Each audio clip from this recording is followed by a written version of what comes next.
Hey guys, it's Shy of the Shy Normal. Growing up, I was a very sensitive kid. I feel like things that upset me as a child really didn't upset the average kid that was my age. Especially not the kids of today. As someone who used to be a nanny, I can safely say that kids these days are a completely different breed. I was especially sensitive to things that I would see and hear on TV and in movies. A few examples that I was able to think of off the top of my head while writing the script include the Frogger jingle, like the little game over jingle from Frogger, He's Back.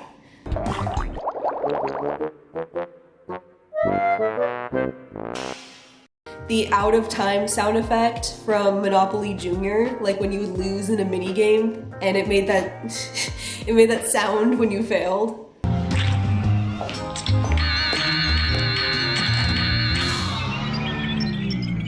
You didn't manage to get Sandy across the merry-go-round. Strangely enough, I have this very vivid memory of being afraid of the end credits from Disney's Pocahontas, despite having never even seen the movie until I was an adult.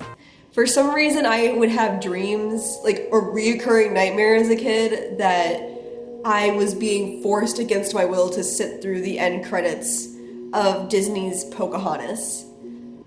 I don't get it either. As you can imagine, whenever I brought up these fears to my parents, my sister, or my friends at the time, they all looked at me like I was crazy. So I also assumed that I was alone in my fears of certain logos that would play at the beginning or the end of certain shows and movies that I watched as a kid. It wasn't until way later, when I was in middle or high school, that I brought up to one of my friends that I used to be terrified of the THX logo when I was a kid, only for them to be like, finally, someone else.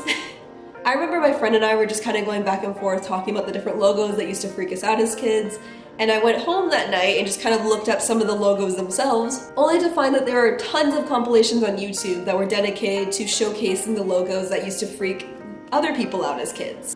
I found out that it's not really something that's widely talked about, not that it really needs to be, it's just interesting that a lot of people have the same, experience, but it's not talked a lot about on YouTube. So today, I thought it'd be interesting to do a video covering some of the logos that would creep us out as kids, and maybe discovering why they were so unnerving in the first place. So yeah, let's get into it.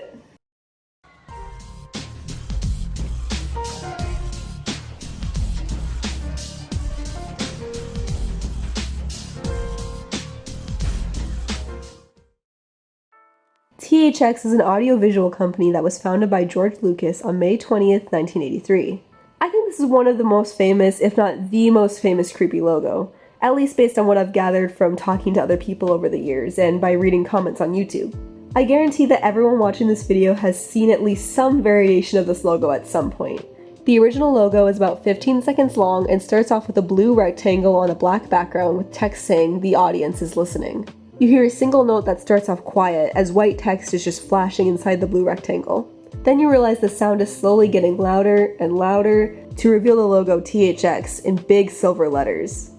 The logo was first seen in theaters in 1983 before Star Wars Episode 4 and would play before countless theatrical and home releases over the years, with only slight changes being made to the official logo throughout. When watching a THX logo evolution video, the only real difference I've noticed is that in some intros the note would vary in pitch, the graphics would get updated every few years, and occasionally the beginning of the logo would be longer or shorter. However, there were several different variants of the logo made throughout the years. My first time seeing the logo was in front of the Toy Story DVD that I had growing up, where a little robot friend would fly into the screen with one of those toy cow noise maker things.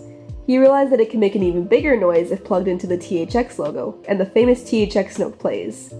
This version would play in front of numerous Disney and Pixar films in the late 90s through the early 2000s. And while I'm sure the little robot made it slightly less scary for some kids, I was not one of them. I remember running out of the living room, covering my ears when I knew this logo was going to play. I thought it was so loud that it was going to make my TV explode. However, the biggest update to the logo was around 2012. And while long, the 2012 version of this logo was a lot less threatening to me, even though it still includes the famous note.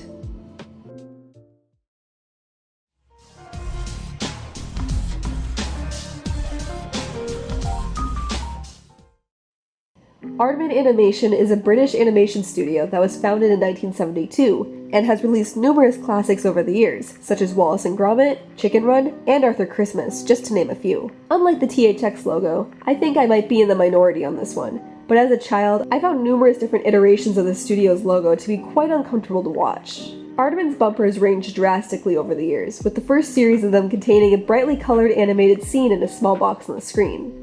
In the scene, we follow what appears to be a little stop-motion butterfly, with this weird bass tune playing throughout, only for it to be the bow tie on the neck of a clown, I think?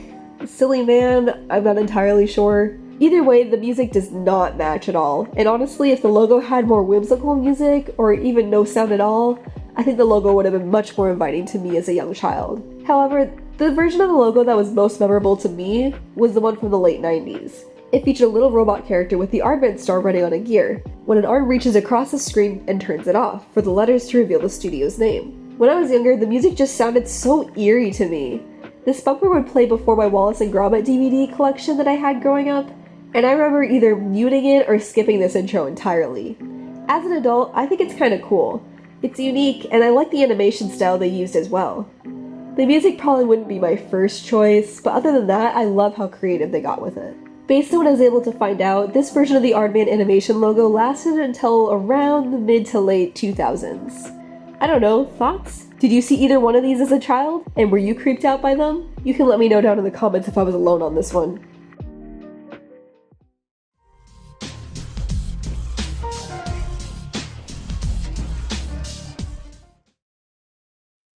Best known for the classic Christmas stop-motion specials, the Rankin Bass bumper is known for giving a few people the creeps when they were young. Unlike the other two logos that I've covered, I feel like this logo tries to be exciting and whimsical. I personally think that it matches the vibe of the specials pretty well.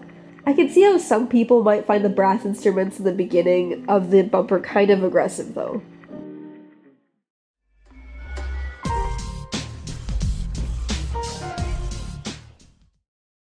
So why were these logos so creepy to us as kids? I feel like it really depends on the kid, but my theory is that it's really a mixture of things. A lot of these logos contain little tunes or jingles that sound unfinished, which can give a lot of them kind of an ominous effect. Logos like PBS, THX, WGBM, and Hanna-Barbera are loud, which for young children can be scary. I still don't really like loud noises as an adult. The visuals are a lot for some children to handle as well. The THX logo and the early Aardman animation logo, for example, are dark, so for certain kids, dark visuals flying towards them on a large TV screen with the lights out can come across as pretty threatening. These were just my thoughts, but when reading through some of the comments on the most unsettling, creepy TV and film logos of all time, I found some interesting thoughts from the viewers as well.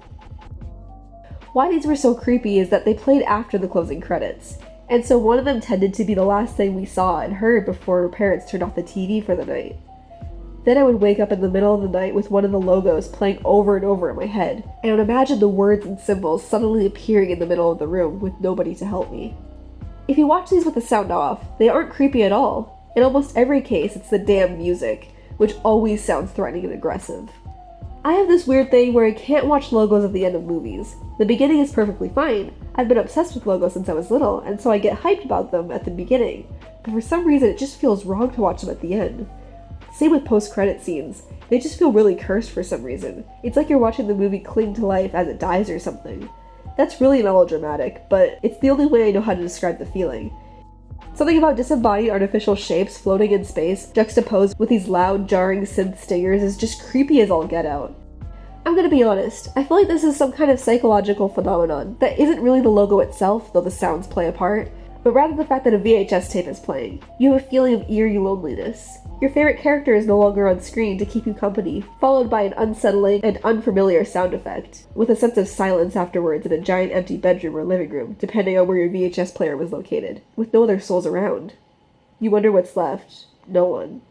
Or I could just be talking out of my ass, I don't know.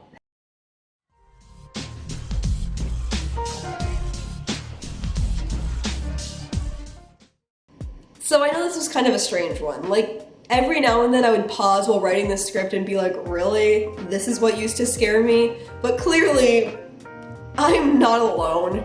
So I don't know, what do you think? Did any of these logos freak you out as a kid? Were there some that scared you that I didn't cover in this video? I'd love to know down in the comments. Thank you so much for watching this video. If you enjoyed it, don't forget to like and subscribe. And hopefully I'll see you guys next week. Bye!